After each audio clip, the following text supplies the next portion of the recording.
ఈ బులెటిన్ మీకు సమర్పిస్తున్నారు Bull showroom, TT Super Bazaar, Shama pharmacy, Shama rice, Classic hair oil, Tawakkal China Bazaar, Saint Joseph junior college and Saint Paul's degree college.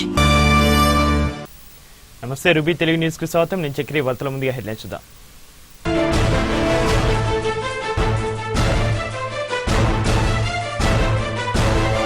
Rajiv వర్ధంతి సందర్భంగా గాంధీ భవన్ లో నేతల నివాళులు. హాజరైన సీఎం బొత్స, విహెచ్.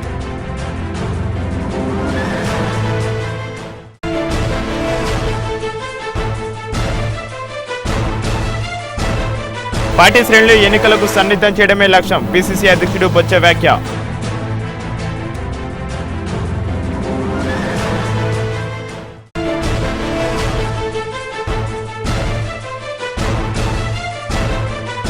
అవినీతి మంత్రులను తొలగించే వరకు పోరాడతాం వ్యాఖ్యానించిన టీడీపీ నేత పయ్యావుల.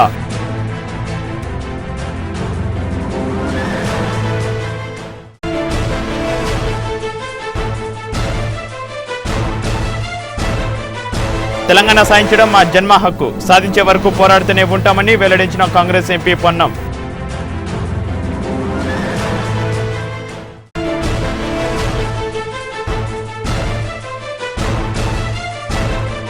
మెటల్ వర్క్స్ కంపెనీలో భారీ అగ్ని ప్రమాదం, మంటలను అదుపులోకి తెచ్చిన అగ్నిమాపక సిబ్బంది.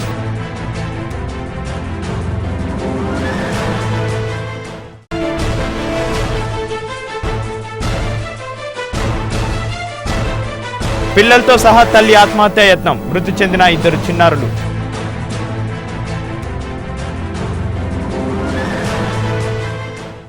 ఇక వార్తల వివరాలకు వెళ్తే మాజీ ప్రధాని రాజీవ్ గాంధీ వర్ధంతిని గాంధీ భవన్ లో నిర్వహించారు. రాజీవ్ చిత్రపటానికి పిసిసి అధినేత బొత్స, ముఖ్యమంత్రి కిరణ్ కుమార్ రెడ్డి, ఉప ముఖ్యమంత్రి దామోదర రాజనరసింహ తదితరులు పూలమాలలు వేసి నివాళులర్పించారు. సోదరులు సోదరులందరికీ నా హృదయపూర్వక వందనములు. మా కౌన్సిల్ చైర్మన్ కి ఒక ప్రత్యేక వందనములు.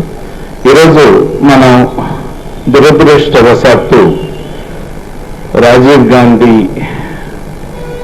మనం వర్ధంతి జరుపుకునే పరిస్థితి ఈరోజు మనకు కలిగిన దానికి లేకుండా ఉంటే ఈ దేశానికి నాయకుడుగా ముందంజలో మనకు ప్రధానమంత్రిగా ఉండాల్సిన వ్యక్తి ఈరోజు చనిపోయి దగ్గర 22 సంవత్సరాలు అవుతా ఉందంటే శోచనీయం. దేశంలో ఎన్నో మార్పులు వచ్చేదానికి ఈ రోజు ఉన్న పరిస్థితి, మనం అగ్రదేశాలతో పాటు ముందరికి నడుస్తున్నాము, ముందరికి పోటీతత్వంలో ముందరకు పోతున్నామంటే అది కేవలం రాజీవ్ గాంధీ గారు తీసుకున్న నిర్ణయాలు. కేవలం 4.5 సంవత్సరాలు ప్రధానమంత్రి ఉండి ఎన్నో విప్లవాత్మకమైన నిర్ణయాలు, చరిత్రని తిరిగిరాసే నిర్ణయాలు తీసుకున్నారు కాబట్టి మనం ఈరోజు ప్రపంచ అన్ని దేశాలతో పోటీ పడే పరిస్థితికి మన దేశం రాగలిగిందనేది స్పష్టంగా తెలియజేయడం జరుగుతూ ఉంది. ఒక టెక్నాలజీ అనేది కేవలం ల్యాబ్స్ లోనో లేకుండా ఉంటే ఒక ఇండస్ట్రియల్ హౌసెస్ లో ఉంటే సరిపోదు. టెక్నాలజీ సామాన్యులకు ప్రతి ఒక్కరు చేయి ముందు పెరిగి ప్రతిజ్ఞకి కీర్తిశేషులు మత సామరస్యం, సద్భావనం పెంపొందిస్తూ సమాజంలోని అన్ని వర్గాల ప్రజల అభ్యున్నతికి కృషి చేస్తారని, తీవ్రవాద శక్తులకు వ్యతిరేకంగా పోరాడి దేశ సమైక్యతను, సమగ్రతను కాపాడడానికి ఎటువంటి త్యాగాలకైనా సిద్ధమని ప్రతిజ్ఞ చేస్తున్నాం. ఈ సందర్భంగా ఈ ప్రతిజ్ఞతో ఈ దేశానికి కాంగ్రెస్ పార్టీ నాయకత్వం, సోనియా గాంధీ గారి నాయకత్వం, రాహుల్ గాంధీ గారి నాయకత్వం ఎందుకు అవసరమో మరి ప్రజానికానికి ఎవరు స్థానంలో నిలబడుతూ కోరుతున్నాం. ప్లీజ్ ఎవరు స్పీక్ లేదు.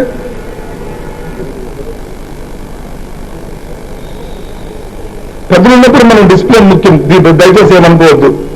కాబట్టి ఆ తాలూకా స్ఫూర్తితో ఈ దేశానికి కాంగ్రెస్ పార్టీ ఆవశ్యకతను ప్రతి కాంగ్రెస్ కార్యకర్త కూడా మత సామరస్యాన్ని, దేశ సార్వభౌమాధికాన్ని కాపాడుకోవడానికి కృషి చేయడానికి అవసరాన్ని ప్రతి ఒక్కరూ కూడా మరి దీన్ని తెలియజెప్పాలని కోరుకుంటూ ఈ కార్యక్రమానికి వచ్చేసిన గౌరవ ముఖ్యమంత్రి గారికి, ఉప ముఖ్యమంత్రి గారికి, మాజీ ముఖ్యమంత్రులకు, మాజీ పిసిసి అధ్యక్షులకు, రాష్ట్ర మంత్రులకు, పార్లమెంట్ సభ్యులకు ఇచ్చేసిన ప్రతి ఒక్కరికి, కాంగ్రెస్ కార్యకర్తలందరికీ కూడా మరి కృతజ్ఞతలు తెలియజేస్తూ ఇంతటితో ముగిస్తున్నాం. సెలవు.